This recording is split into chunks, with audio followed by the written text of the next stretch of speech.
네, 안녕하세요. 예스맨입니다. 여러분들의 구독과 좋아요로 이 채널이 유지되고 있습니다. 네, 영상 속도는 1.5배를 추천드리는 바이고요. 네, 이번에도 어떠한 소식이 나왔는지 같이 한번 내용을 보도록 하겠습니다. 이번 같은 경우에는 스케줄을 먼저 설명을 하고 넘어가도록 할게요. 네, 14일 기준으로 보게 되면 중국, 홍콩 단오절로 휴장이고요. 저는 단오절에 또 쉬지 않습니다. 네, 매번 일만 계속 하는 것 같아요. 여러분들이 제 생활을 보면 생활 패턴을 아마 보신다고 하면 정말 소름 끼칠 겁니다. 거의 쉬는 날이 거의 없어요. 예. 네, 미국의 FMC 16일까지 이루어지게 되고요. 주요 내용은 아무래도 테이퍼링 부분이기 때문에 우리한테도 매우 중요하겠죠. 그래서 이 내용 상당히 중요하다라고 볼 수가 있겠고요. 아마 8월 달에가 거의 전문가들은 6월 달에 약간의 맛만 이렇게 좀 주고 8월 달에 대규모에 있는 내용이 다 풀어질 것이다. 뭐 이렇게 보고 있더라고요. 그래서 그 내용도 같이 좀 봐야 되지 않을까라는 생각이 좀 들고요. 그리고 BOJ 통화정책회의가 18일까지 이어지게 됩니다. 네, 통화정책회의는 이번에 질병에 따른 경제 전망 악화로 당분간 부양책을 유지할 것이며 소비자 물가 상승률 2%에 도달할 때까지 완화 정책 유지 목표를 할 것이다 라는 게 나왔고요. 가장 핫한 브레이브 걸스 컴백도 요날하네요. 그리고 이란의 대통령 선거가 18일 날 있고요. 6월 18일 쇼핑 페스티벌이라고 해서 관공제와 더불어 양대 쇼핑 이벤트로 꼽힌다고 합니다. 그래서 그 부분 좀 보셨으면 좋겠고요. 그리고 OECD 경제 전망 보고서가 1월 보고서에 올해 세계 경제 4% 성장과 내년엔 3.8 정도를 보고 있다. OECD는 3월 보고서에 올해 세계 경제가 5% 성장을 하고 내년에 4% 경제 성장 전망을 또 내놓기도 했습니다. 올해 한국 경제 성장률 전망치는 3.2에서 정도로 좀 보고 있네요. 이 정도로 좀 보셨으면 좋겠습니다. 그리고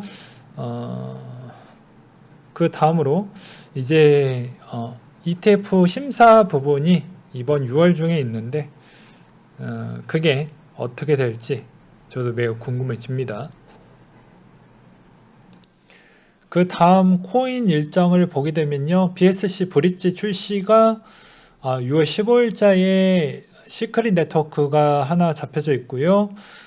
그 다음으로 또 보게 되면 지캐시의 테스트넷이 15일, 그리고 이더의 테스트넷이 16일 날 하나가 잡혀져 있습니다. 그리고 쭉 보게 되면 비너스 그랜트 프로그램이 23일자 일정에 있고요. 그리고 체인X가 반감기가 있다고 합니다. 그리고 그 다음으로 비트코인 SV가 6월 중에 크래크 재판이 있는데 어떻게 될지 좀 봐야 될 것 같고요. 그리고 비체인에 대한 베타 서비스가 6월 중에 하나가 있습니다. 그리고 그 다음으로 체인링크가 스마트 컨트랙트 서밋이 8월 달에 잡혀져 있으니 좀 기대를 해보셔도 괜찮을 것 같고요. 그 다음으로는 아무래도 퀀텀의 반감기 일정 9월 정도가 있으니 그 점도 보셨으면 좋겠습니다. 뭐 대략 중요한 내용은 한 요 정도가 될 것 같아요. 네. 그리고 미 연준의 CBDC 보고서를 저는 좀 기다려 보도록 하겠습니다. 그리고 바이낸스 NFT 마켓플레이스 출시가 6월 24일자에 있다라고 하니까 NFT에 대한 또 인기도가 다시 올라오는지도 좀 봐야 될 것 같네요.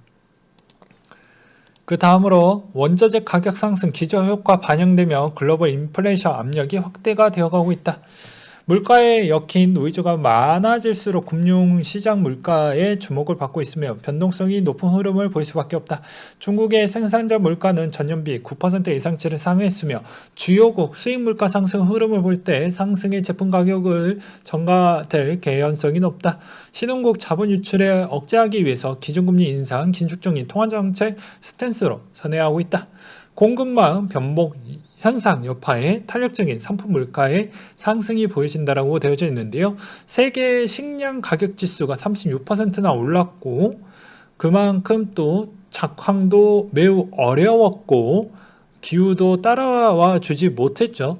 그 영향도 있었고요. 그리고 선진국 경기 회복 속도가 예상보다 빨라서 그런 견고한 수준을 유지한 것으로 보여지지만 한편으로는 또 운용 비용과 그 다음에 사회적인 비용도 꽤 들어갔던 게 일부 끼치면서 이번 소비자 물가에 영향을 또 많이 주었다고 합니다. OECD는 컨테이너 가격이 50%를 상승할 때 수입 물가는 약 2% 상승했고요. 1년 후 소비자 물가는 0.2% 정도 미칠 것으로 예상치를 내놓고 있습니다. 다만 현재 인플레이션에 대한 우려도 점차 커지고 있는데요. 보게 되면 경제 정상화로 인해서 비교적 완만하지만 서비스 물가가 동반 상승하고 있다. 과다한 변동성을 제거한 소비자 물가도 1월 저점 형성 후 빠르게 올라오고 있으며 미국의 재고율 하락으로 주택 가격이 가파른 상승 흐름을 보여주고 있으며 물가 압력도 유효하고 있다. 물가 압력이 지속되고 고용시장이 회복되면서 미 연준의 테이퍼링 논의가 공식화할 가능성이 높다라고 해놨습니다. 원자재 가격 상승과 기저효과 맞물려서 인플레이션 압력 확대라고 되어져 있는데요. 이게 또 이 현상으로 인해서 이제 통화 정책의 스탠스에 영향을 좀 주고 있다고 합니다. 특히 신흥국 중앙은행들은 자본 유출을 억제하기 위해서 러시아나 브라질 뭐 등등은 이미 기준금리를 조금씩 올려가고 있다고 합니다. 최근에 소비자 물가 추이를 보게 되면 아르헨티나 미쳤죠. 터키 미쳤죠. 브라질, 멕시코 뭐 미쳤습니다. 러시아도 뭐 당연한 거죠. 그러다 보니까 그럴 수밖에 없다. 실질적으로 ISM 가격 지불 지수가 원자재 지수의 상승 추이를 반영하면서 가파르게 상승을 하고 있다는 건 아직 이 팬데믹 여파가 아직 끝나지 않았다는 걸 증명을 하는 측면도 보이기도 합니다. 저번에도 말씀을 드렸다시피 기존에 있는 신흥국에서 원료가 제대로 공급이 안 되다 보니까 어느 정도에 대한 이게 정상치 이상이 좀 나와줘야 되는데 아니면 특정 어떠한 근거치로 인해서 나와줘야 되는데 그게 꼭 좋은 부분은 아니다라는 점을 알 수가 있는 대목이었다라고도 설명을 드리기도 했죠. 그래서 이 영향성으로 인해서 앞으로 신흥국들에 대한 움직임과 이번에 금리 인상을 하면서도 신흥국들의 화폐의 변화에 대한 조짐이 같이 오고 있기 때문에 그 해당에 있는 그 신흥국들의 주변에 있는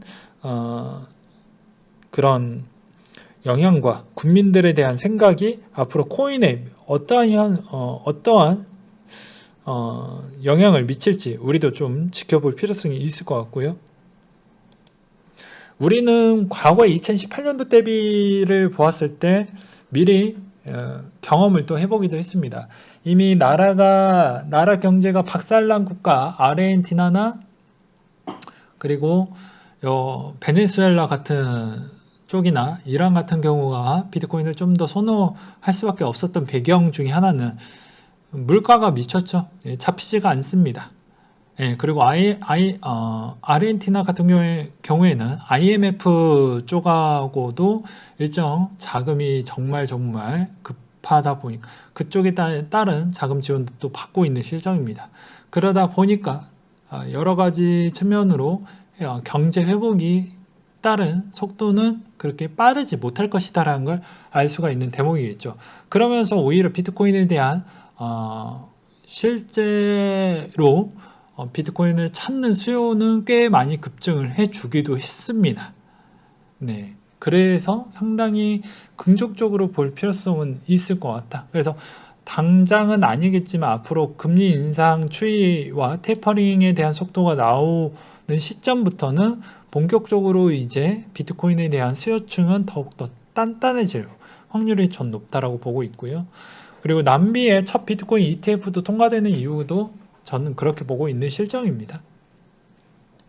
그리고 뉴욕 채굴 금지 법안 정기 노조에 의해 제동이 되어가고 있다라는 내용이 나온 게 있는데요. 이거는 별로 그렇게 신경 쓸 필요는 없다라고 저는 짧게 설명을 드리겠고요. 블록온 토큰셀 집단 소송에 대한 문제 해결은 2017년도 때 셀에 대한 소송이 걸렸던 부분은 이미 합의금을 내고 끝냈던 부분이기 때문에 문제될 건 없고요. 그리고 코인데스크의 중국의 원난성 채굴 금지 뉴스는 오보라고 합니다. 최근에 채굴 금지에 따른 이슈가 좀 많이 나오고 있는데요. 그것은 대부분 본인이 직접 확인하지 않으면 잘 어렵다. 그리고 제가 저번에도 말씀드렸지만 일시적으로는 해시의 영향을 주기는 하겠지만 그게 장기적으로까지는 가기에는 어려울 것이다 라고도 설명을 드리기도 했습니다. 이렇게 인터넷이 상태가 안 좋습니다. 캐나다 자산 운용사 포버스 운용이 ETF 이더를 추가로 좀 더 매집을 했다라는 내용이 나온 게 있고요. 그리고 업비트 가상자산 거래 지원 종료 정책으로 인해서 최근에 유의 지정된 코인 종목이 25개 정도가 되죠. 그 25개에서 거의 대다수 많이 하락을 보여주었습니다. 아무래도 김프 부분을 좀 떨구려고 하는 부분도 없지 않아 있고 최근에 특검법 정책과 그리고 해당에 있는 여론에 대한 분위기 때문에 약간의 좀 물갈이를 해야 된다라는 이야기로 인해서 상당히 자코인은 좀 위기감이 있다라고 저는 설명을 드리고 싶습니다. 그래서 가격에 대한 하락 등락폭이 훨씬 더 짙을 수가 있기 때문에 그런 점은 좀 고려를 하시면서 해야 되지 않을까 싶고요. 안 그러다가는 좀 문제가 될 수가 있습니다. 그렇잖아요. 그래서 좀 조심하셨으면 좋겠고요. 내용은 이렇습니다. 지원 종료 사유는 법령에 위반되거나 기간에 좀 문제가 발생을 하거나 그리고 실용 사례가 부적절하거나 그리고 기술의 취약성이 있거나 해킹 뭐 이런 부분이겠죠.